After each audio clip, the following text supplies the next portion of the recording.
doing as much research as you possibly can about resources that exist for blind students in your state, or scholarships specifically for blind students, because there really are a lot of great options to get scholarships. So they tell you, go to this website, fill out the application, write your questions, and then submit your payments. I was able to reach out to the tour coordinator at the admissions office and make sure that I'm given more verbal descriptions. You just have to just stand up and advocate for yourself. And I don't think there's anything wrong with having a GPS app. Not stressing out too much over denial is also very important, because that's not your only option. There are many options for you to choose. I think one final point that I would like to make is don't settle. You should always apply to we call them your dream schools, your reach schools, whatever you kind of term them, and obviously apply to schools maybe that are local or that make more financial sense. I had a really unique experience considering I homeschooled in high school. Oh!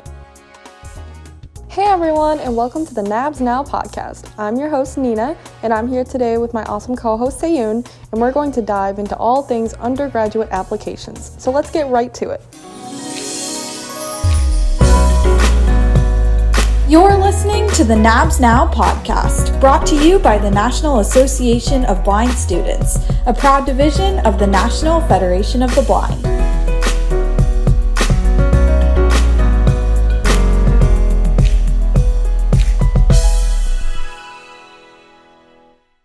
Hi everyone, I'm Cricket Bidleman. I use she, her pronouns, and I'm a senior at Stanford University majoring in communications. Hi, I'm Lauren. I have she, her pronouns. I'm going to Collin College, and I'm majoring in computer science. Hi, I'm Logan Stenzel, he, him pronouns, and I am a freshman at the University of Minnesota, double majoring in computer science and finance. I never knew y'all were computer science majors until now. Nice.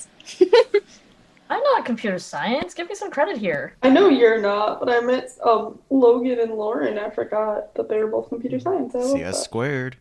The geeks. Should you disclose your blindness on a college application? I think that depends what section you're writing it in. If it plays well into your essay, then yeah, absolutely. I know that blindness has been a huge part of my identity. I got a guide dog way back when, and I also have a tendency to make lots of blind jokes to help people feel comfortable with me. So if that were something that I wanted to disclose on a college application, then yes, I would definitely mention it. Yeah, I agree. And actually, the way we do our applications here is that you don't actually disclose your disability until your essay. There's really no space to disclose your disability. So unless you want to do it in the essay, that's up to you. Yeah, I think doing it in the essay provides a really good spot, because the essay is showcasing who you are and kind of getting familiarizing yourself to the admissions officers. So if you can tie it into other aspects of your life and how it's impacted your life, then that can be a really great positive way to disclose it. The other thing with that is that if blindness is not a huge part of your identity, say you don't really have much of a visual disability, then there's not necessarily a reason to. I just choose to because it's a large part of who I am and how I deal with things. So it's really a personal thing. There's not a need to mention it. Yeah, definitely. So speaking of essays, where did you find inspiration for your essay? So for me, it was really a holistic process of, before I even started the application process, I listed everything that I thought was relevant about myself. And then I looked at all of the fields and questions that I was supposed to answer. And then all of the big things that I really wanted to cover, I tried to focus in on those on my essay. So I think for me, there were a lot of short answer questions and things on the various applications that I did. And the UC application was, I think, one that had 4-ish essay questions. And then there was the big essay. Stanford, one of the short answer questions was, what matters to you and why? And that was a short answer question. So I'm still a little confused about that. For my big essay, I just started thinking about aspects of my identity. And I started thinking about what I wanted to do in the future at the time. At the time, I was thinking about going into law school. That is not happening. But at the time, I was thinking about the kinds of changes that I wanted to make in society and the kinds of pieces of my identity that I really wanted the admissions officers to know about. Because I thought that even if I didn't get into school, I thought that maybe they could find this to be a fulfilling learning experience when it came to figuring out who another unique person was. Yeah, for me, they actually gave me specific prompts to cover. and you could pick one or the other based off of what kind of student you were. And so for me, it was very straightforward. They gave me a prompt, I answered it. But for me, it was kind of difficult to figure out, what I wanted to include and what, I guess, how much of myself that I wanted to disclose, because some of them were actually quite personal. But it was pretty straightforward. I think one note I'd like to throw in about the way I constructed my essay is I tried to pick like an overarching theme, which was my participation in high school debate. But then throughout that theme, I kind of tied that to like personality traits and other projects that I had worked on to kind of showcase multiple aspects and multiple dimensions of myself in one piece of writing. Yeah. Really like that strategy. While we were in the topic of college essay process and really just filling out forms in general, how was your process like in terms of application? Did you go straight to the website or did you use Common Application? Because I know that's really two ways of going about doing that. I know 2 or 3 ways that many people know how to do that. You go either straight to your institution's page, fill that out, or use Common App and click send all of it. In terms of accessibility on both sides. For my state, all of the state colleges are through common applications. There's not actually a specific application for each institution. So they tell you, go to this website, fill out the application, and then you can actually just copy and paste the applications for each university. And they all have their quirks, their different questions that they ask, but typically the applications are actually the same. Now, as far as private colleges, that might be a little bit different. Yeah, so private colleges, speaking of which, a lot of them use the common application, and it's easier because you can just write your questions and then submit your payments all in one avenue. I think that I found that to be a fairly accessible website. There were a couple of things that I had a little tiny issues with, but I was able to ask my parents for help on those. The University of California website also has their sort of common app, but for the UC schools. So I just filled out all the stuff, and the essay questions were all the same. So that helped. And then you could pick which schools you wanted to send the application to. So I sent mine to UC Santa Cruz and then Berkeley. And actually, surprise, surprise, I was waitlisted to Berkeley, and then I ended up at their rival school. So take that, Berkeley. I think a lot of state schools especially are trying to transition, if they haven't already, to like their own sort of common application, because it just makes things a lot easier. So one thing I would like to bring up, no matter which application you're using, oftentimes there will be a list of questions and they let you type it in right on the website. But I would really recommend actually copying and pasting the questions onto an offline Word document and typing out your answers there. That way, in case there's a glitch on the website or something like that, then you have it backed up somewhere else. That was never really an option for me because it was just one application that you filled out in the website. And for some reason, it wouldn't let you copy and paste it from the actual application. Yeah, you had to do it within the app. Yeah, so I think that most well done, thorough college applications should let you save intermittently. And if that's the case, then you can fill out all the demographic information that you know by heart on, the first day that the application comes out. And then even if you can't copy and paste the questions, I typed out all the questions in a separate document anyway, and it was painful. It was kind of horrible, but it was something that I needed to do so that I could keep the essays separate. And actually, my AP literature teacher said that she would be willing to read through all of our college application questions. So I did that. And my parents looked at my application when it was done and all ready to send. And my mom didn't approve of my application questions, and she wouldn't let me submit it until she had dictated all the answers and made me type them from her point of view. So I did that because she was the one paying the money, and I didn't have a credit card at that point. But afterward, I submitted my essays to, I think this was the Stanford application, and I told them, I don't know which ones you're going to use, but here's mine, and those other ones are from my mom, so it's up to you, but I just wanted to be ethical about this. So it's definitely good. I don't think most people go through that, but it's definitely good to have your essays in a separate folder. During the application process, did you reach out to the Disability Service Department at your prospective school? And do you recommend that students do that? I personally did not reach out to the disability service while I was applying, because if you get accepted to that college, schools are required to make that experience for you accessible. And since I didn't have any issues with the actual application process, I didn't find it necessary, but I would 100% recommend reaching out as soon as you kind of have an idea of a couple of colleges that you're looking for. And then that way you have a good idea of which colleges are going to be able to accommodate you best. Yeah, it's really interesting because at all the universities that I applied to, they told me that I was not to contact them until I had my application. But if you have the ability to contact them as you're applying, it's definitely a good idea because you want to get a good jump on all the documentation and getting set up for your accommodations. So I'm actually going to disagree with you, Lauren, because I think that one thing that colleges are capable of doing is communicating between their offices. And if an admissions office wants to know more about someone who is a prospective applicant, then they could just reach out to the disabilities office and say, hey, what do you know about this person? And let's say that maybe you had a little bit of a conflict with the disabilities office because they didn't understand what your accessibility needs were. Then the disabilities office might say, well, we had a disagreement and they just weren't very polite to us or something like that. And that may or may not be the truth, depending on the situation. But I think the other thing is if there's a common application and not one that's extremely specific to the school, there's not much of a necessity to reach out. And if you have accessibility issues, then it would be better to talk to the person who developed the application. Of course, finding that can be a little difficult. I see your point.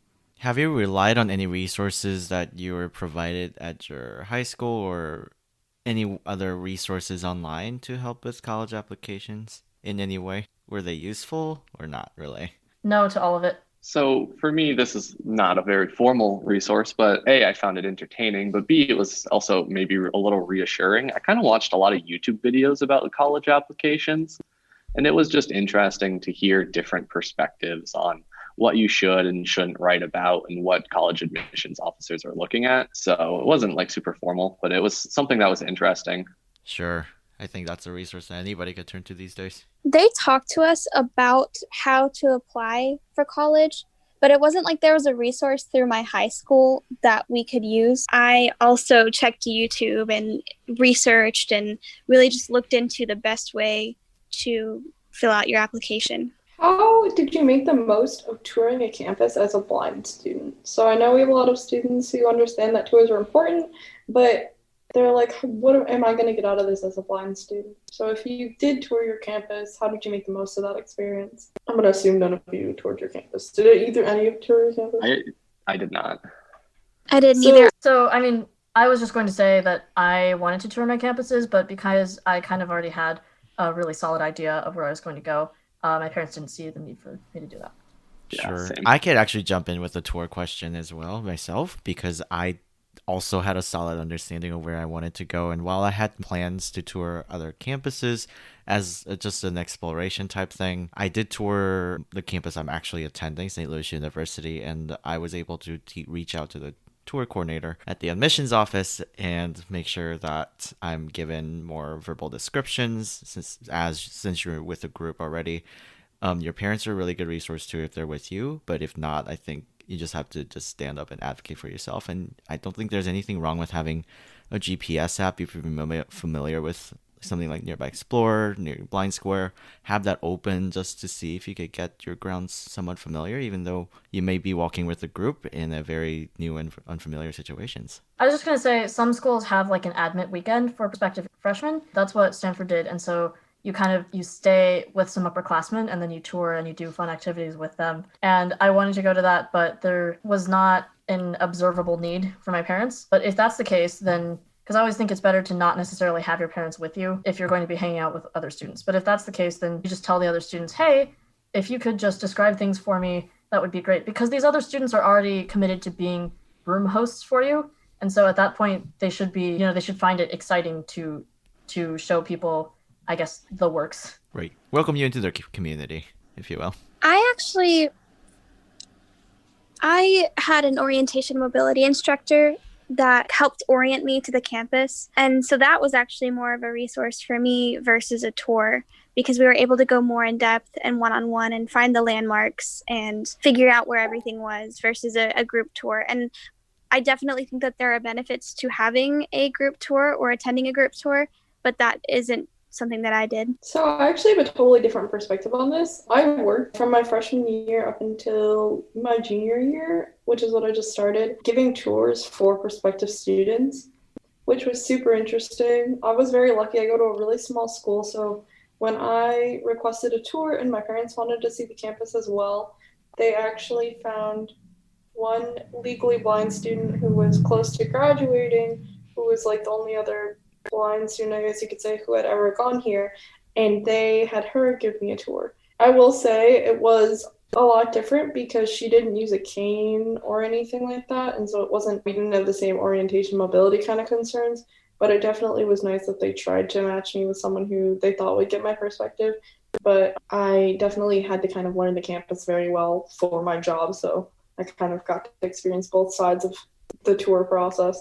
I think that for sure brings a unique experience as well, especially when you're working with O&M instructors one-on-one. I think oftentimes you get to swing by, for example, one residence hall or one type of classroom setting, whereas your schedule, when you map out your schedule in terms of what goes with your major and what classes you'll need to take, it may be a completely different environment. So I think all those are really great type of perspective, especially since everybody seems to have different experiences with this one. How was housing process for all of you when you made that decision? I'm sure many of you already have lived on campus or still living on campus. How was that really in terms of, this is really a huge overarching question in terms of how much you want to share, but setting up housing accommodations, if any, or if you're with a guide dog, I think that's also a very unique perspective as well. I was on campus for the majority of school. I do not have a guide dog now. She retired before I came to school. That's a really awkward way of phrasing it, excuse me.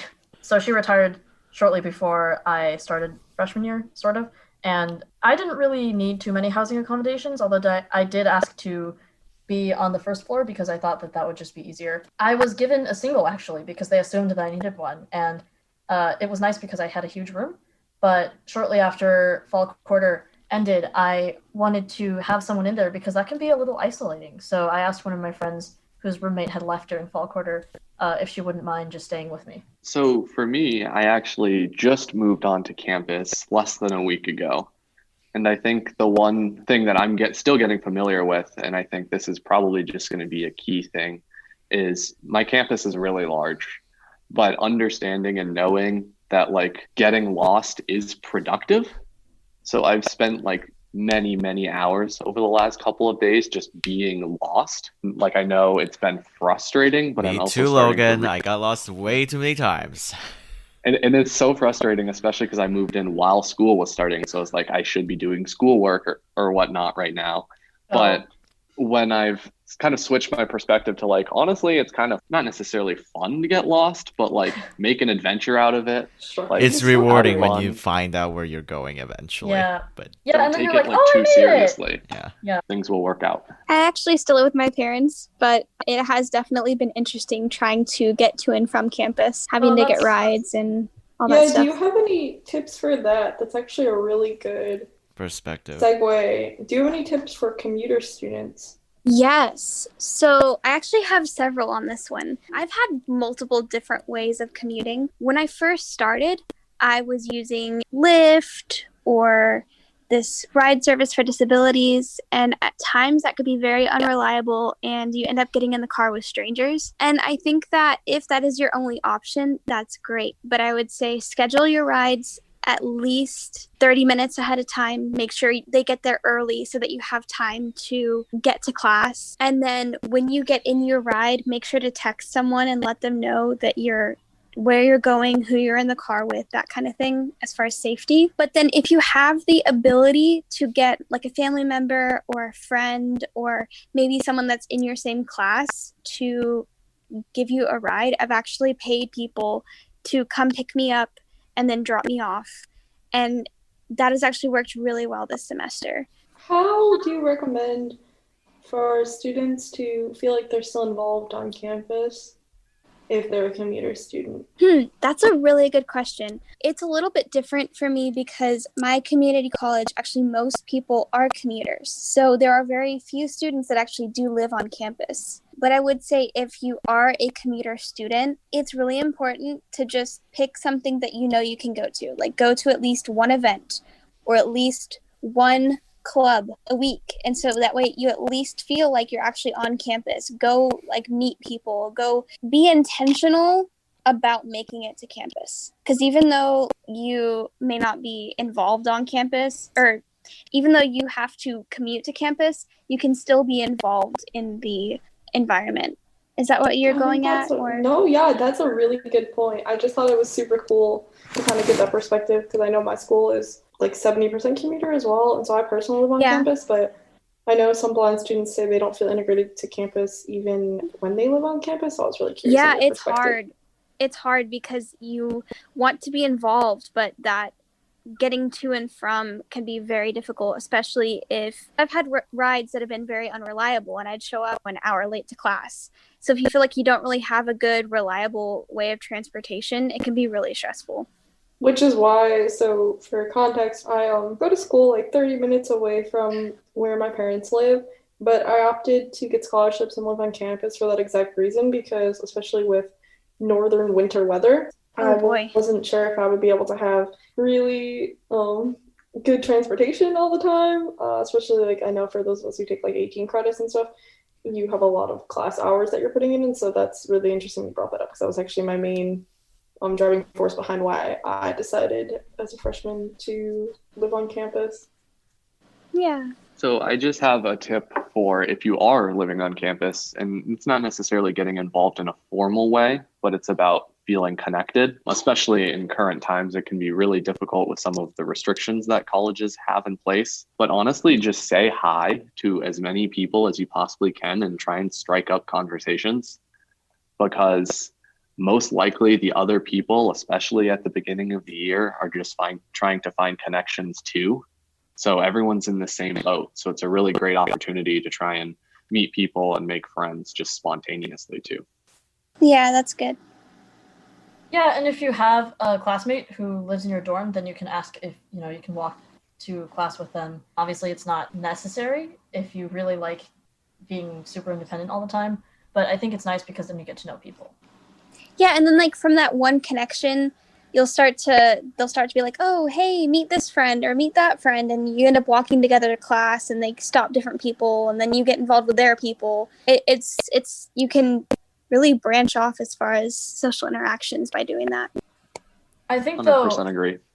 I think though when you're doing that it's important to just tell people, hey, I just want to walk to class with you. I'd like to get to know you.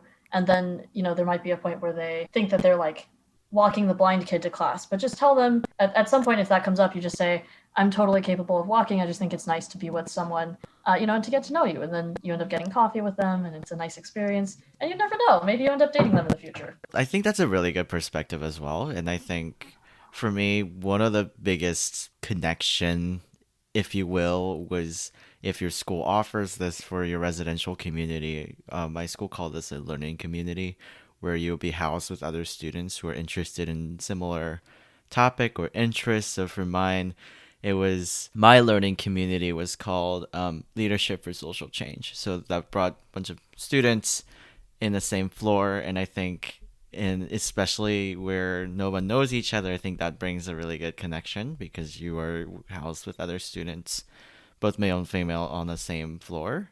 And that alone, and you also get to take classes with them. So I think that's one way to branch out without you putting too much work, because you're already part of technically a group or community with other students that live with you. And I think that's a different type of experience. And for me, not that I necessarily got extremely close with anybody on my floor, it gives you an opportunity to like still know them as friends and get in touch. It's still to this day, and I think that's been really helpful for me. And I consider myself an introvert, so I wouldn't go around, and I don't feel comfortable like starting a conversation initially, but once you start talking to me, then I could really have that conversation. But I think that's also a good way to get to know people on campus. I'm in a living learning community on my campus as well, and I would 100% agree. It at least gives you a starting point of commonality to explore. For sure. Do you have any tips for students who have to participate in college interviews? I did not have to participate in an interview, thankfully, because I am not fun during interviews. But I think that it's just important to try to highlight an aspect of your identity that wasn't in the application. The point of an interview is for them to get to know you better. you're going to be interviewed by either someone from the college, but most likely someone who graduated from there.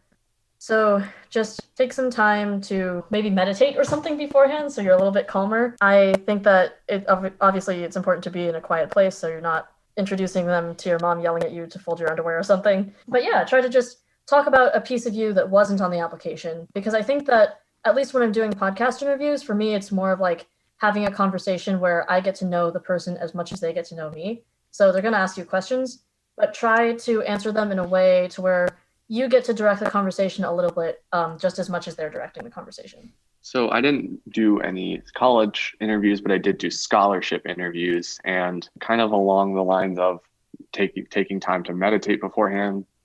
Like when you know it's about 5 minutes before they're going to call you or you need to call them, just take a minute, breathe, and then go in and just be friendly and treat it more as a conversation, because every interview I've been in, it hasn't been like a one-sided, like, oh, they're grilling you for information. Like, they're a person too. They just probably want to have a conversation with you, kind of get to know you, build a connection with you. So if you go in with that expectation or knowledge, that can really help.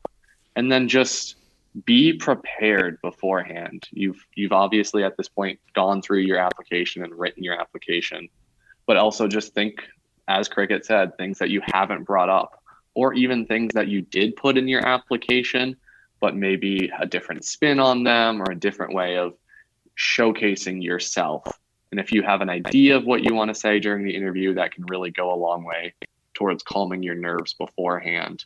And you don't have to think on your feet as much during the actual interview. Yeah, I've never experienced that as well either, but I really agree with everything that has been said. Of course, if you're doing a video interview, I highly recommend dressing up. You know, they always say to dress up for job interviews. And I think part of that is so that they can see that you take the interview seriously. But honestly, a lot of times for me, dressing up for an interview or like an a cappella audition or something is really just for me to get into that state of mind of like, okay, I'm doing this, I want to do this. I'm here for a reason, and I just want to show off a little part of myself that I hopefully kind of know by now. This is going to sound kind of like it's a little bit explanatory, but how did you guys handle the stress of applying to college, whether it be the financial stress or just the life stress that comes with such a major change, or maybe not feeling sure about what you actually want? So as far as the financial stress, I would highly recommend doing as much research as you possibly can about resources that exist for blind students in your state, or scholarships specifically for blind students, because there really are a lot of great options to get scholarships and to get state funding. So for instance, all University of Minnesota campuses have a tuition waiver for legally blind students. And that's something that wasn't really brought up to me. It's something that I had to find. So that's definitely one piece of advice. And then as far as life stress, you're going to feel overwhelmed. And I think it's just important to understand that it is a big transition, and it is okay to feel overwhelmed and not to feel bad about being stressed out. No one transitions to college and doesn't feel stress. So knowing that you're not alone in that process hopefully gives you a little bit of reassurance. So I would say that when I was in my senior year of high school, I made a commitment to find one scholarship every day. There weren't always blindness scholarships. They were just lots of different little things, even if it's like a $500 essay contest or a $50, I don't know, enter yourself into a raffle type of thing. I didn't end up applying everything, but it's a good way to relieve some of that stress. The other thing is set those boundaries, because if you're stressing and worrying and doing little tiny parts of your college application every day, it's never going to be easy for you. And you're always going to be thinking, I need to do this, I need to do this. But senior year is also all about homework and stuff, unfortunately. So like I was in 4 AP classes and 2 choirs and a bunch of other stuff. So I never did any part of my college application when I was at school. It's just really important to get a routine going so that you're like, I'm going to spend an hour on my college application essays immediately after I get home before dinner. And then try not to work on it when you're doing your homework, and try not to think about it too hard when you're doing your homework. Obviously, don't wake up in the middle of the night and start doing your college application, please. No one's going to like that. I think, again, just, setting boundaries, setting some sort of routine, and also try not to let your family have too much of an influence on your college application. If they mention something that's really important about you that you want to talk about, then definitely do that. And if they look at your essays and notice like little grammar errors and things, then do that. But remember that in the end, your college application is about you. So if there's something that someone says that's not highlighting who you are, or if someone says something that is a reflection of who they think you are, take it into account, but don't feel like you have to put that in your application. Obviously, everyone has different familial situations and backgrounds, but I, for one, didn't really ever let my family read my short answers and my essays and such. And in my house, like, I was raised to be super independent, so like filling out paperwork and things have been something I've done for years and years and years. And so that wasn't really an expectation that like someone in my house was going to proof my essay. Same with schoolwork, like that's never really been a thing for me. And obviously it was totally like I could have done that, but I'm just very stubborn. So I was never the type to be like, I want everyone to look at my college applications because I was too nervous.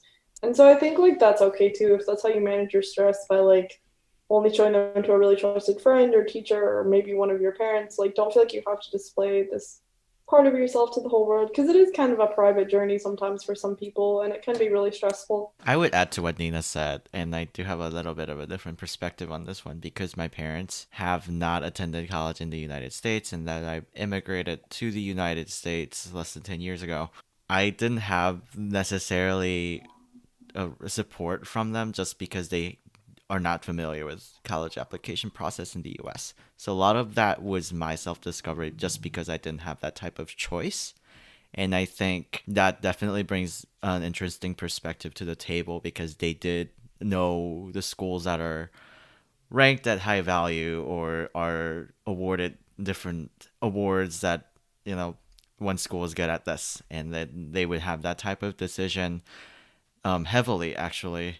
But I didn't let that get in the way, but I used that kind of as an influence and a motivating factor.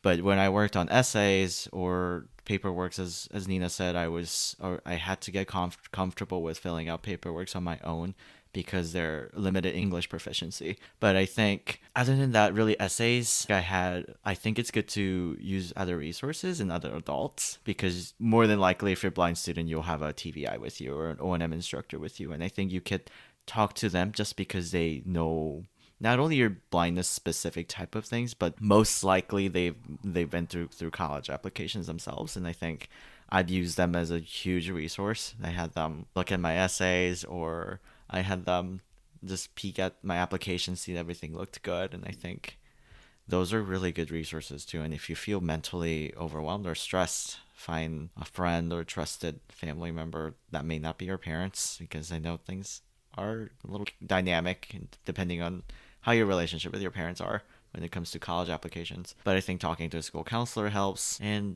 like just other teachers that you know really well. My AP psychology teacher my senior year was really beneficial for me. And I talked to him about college applications while I had him write me a recommendation letter. So that was really a double-edged sword, but that was really beneficial. That's really true because I am looking into grad school, which is a whole other episode. But I have a specific professor who we always joke that, she sits down with her favorite students and has the how to get into grad school PhD program conversation, right? And so we definitely have a lot of people who are willing to talk to you, especially people who maybe didn't have the support when they were in these life situations are usually more apt to give it to students after the fact. So Yeah, all great things. I was just going to say, like, with my applications and scholarships, I definitely tried to find at least, a few scholarships each week. Whether or not I applied for them, that was a different story, but I definitely tried to find at least a few. And then when it came to the stress of actually applying, I definitely realized that at the end of the day, I was applying to 2 colleges versus several other people that were doing 4 or 5 different colleges or more. And so I realized everyone is going through the same thing. Everyone is going through the stress that I am going through. And as long as I just tackle it chunk by chunk and really just put my mind to it, it'll end up working out. It'll be okay. And eventually I'm going to get into a good college.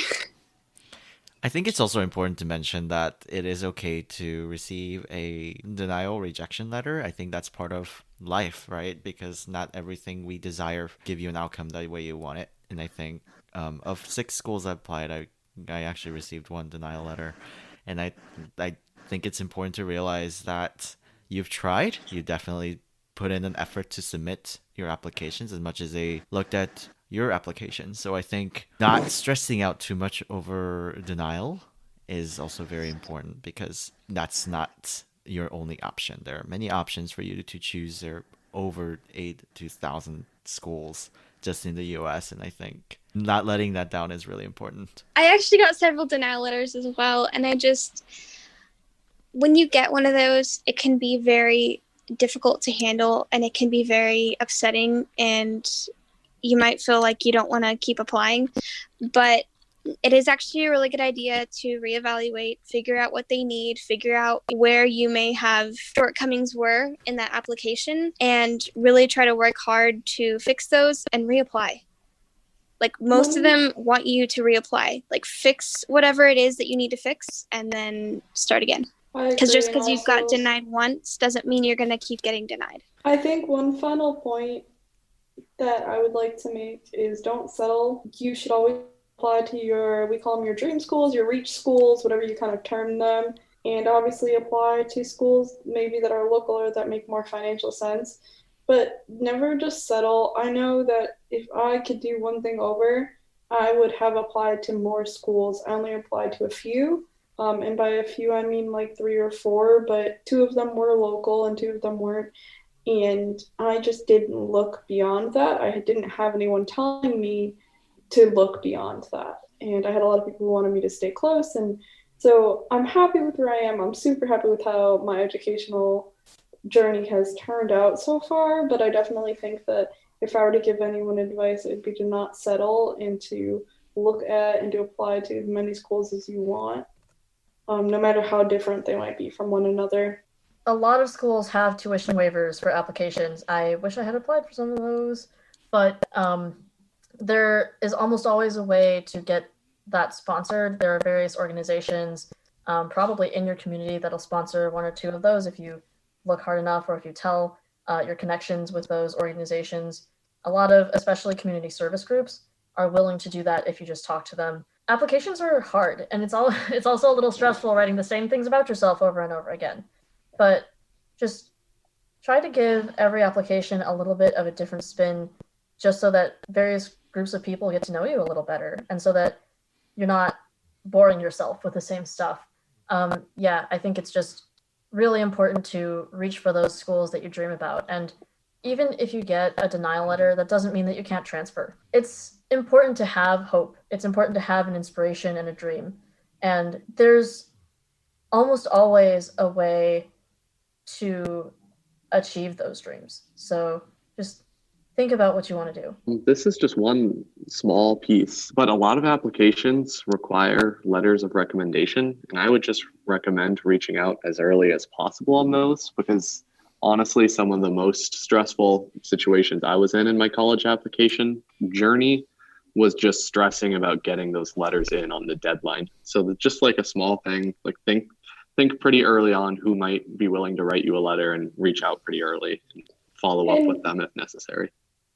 And don't be afraid to assign your own deadlines. I actually really love that Logan brought that up. If you know that these letters have to be in by, I don't know, December 1st or whatever it is for a lot of schools, you can ask for it from your professor and say, I need it by November 10th, right? And there's nothing wrong with you giving them an earlier deadline so that you can organize your materials or even pick what letters you want. And if they are sending them to the schools directly, because some schools let them or they require people to do that, then there is a whole window of a couple weeks for, scheduling problems or mail problems or whatever. And so I know I definitely did that a lot. But that being said, I recommend giving them at least a month. Letters of recommendation take a while, and whoever your teachers or professors are, it's going to take them a while because they have lessons to plan, and sometimes they forget, unfortunately. Sometimes it's also a lot of schools will require them to be sent directly to the schools. My teachers were very generous in giving me copies of their letters, and I didn't actually read them until after the applications were submitted. Same. Yeah, honestly, I didn't even want to read them, but my mother was like, "Oh, you got letters," and I said, "Yeah," and she looked at one and she was like, "Either you're gonna read this or I'm gonna read it to you," and I was like, "Okay."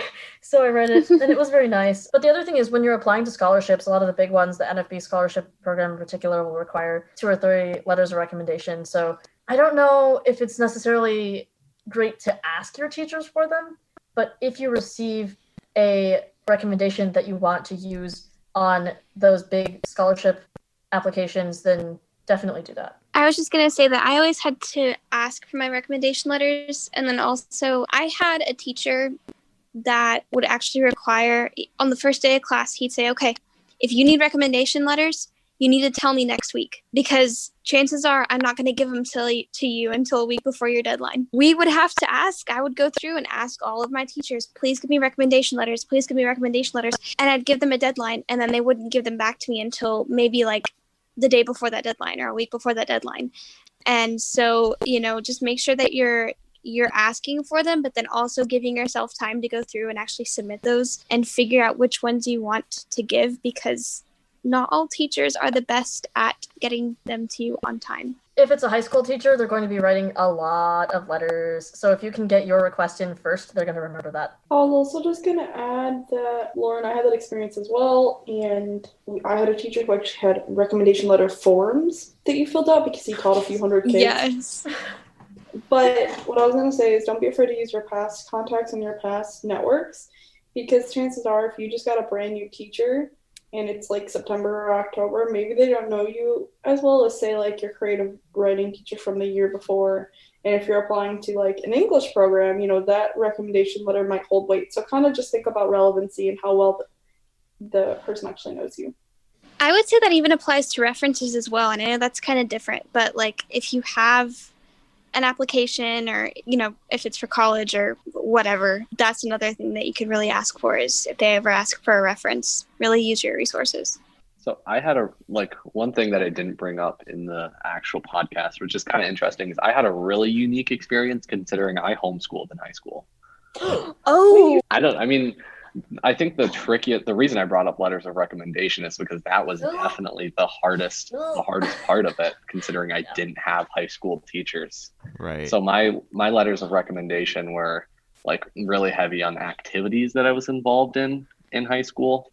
And I definitely was really stressing out about how I was supposed to format like my transcript, and it was a time. But my main strategy was just, I took an obscene amount of standardized tests. Like I took like the ACT obviously, but then I also took 14 AP exams. Oh God. Oh dear. No, thank you. Because like my schooling consisted of like picking an AP exam and then like finding online videos, or, like online textbooks and like practice problems. Horrible. It was a time. Yeah. Wait, you say that too? Okay, I say that phrase all the time, and I've never heard anyone else say it until now. I'm always like, oh yeah, it was a time. It's a time. And everyone looks at me like I'm weird. Which I Well, because you are, but... I mean, yeah, but My automatic All right. default is like, oh, it's something else. Yeah. Yeah. All right.